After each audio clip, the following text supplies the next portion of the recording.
اعوذ باللہ من الشیطان الرجیم، بسم اللہ الرحمن الرحیم۔ السلام علیکم پیارے بہن بھائیو، صبح خیر۔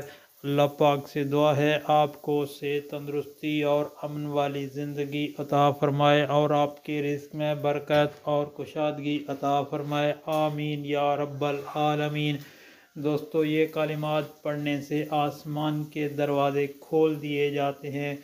تو پڑھنا کیا ہے؟ بسم اللہ الرحمن الرحیم۔ اللہ اکبر و کبیرہ، اللہ بڑا ہے، سب سے بڑا ہے۔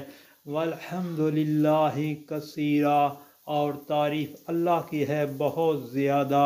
وسبحان اللہ بکرۃ و اصیلا، اور ہم صبح و شام اللہ پاک کی پاکی بیان کرتے ہیں۔ دوستو، نبی پاک صلی اللہ علیہ وسلم کی زبان پر سب سے پہلے یہی کلمات جاری ہیں، اور یہ دعائیں پڑھنے سے اللہ پاک راضی ہوتے ہیں، اور آسمان کے دروازے کھول دیے جاتے ہیں، بخشش کے دروازے کھول دیے جاتے ہیں، رزق میں کشادگی اور برکت آتی ہے۔ اور آپ سے گزارش ہے، یہ کلمات آگے گھر والوں، دوستوں میں لازمی شیئر کریں، آمین۔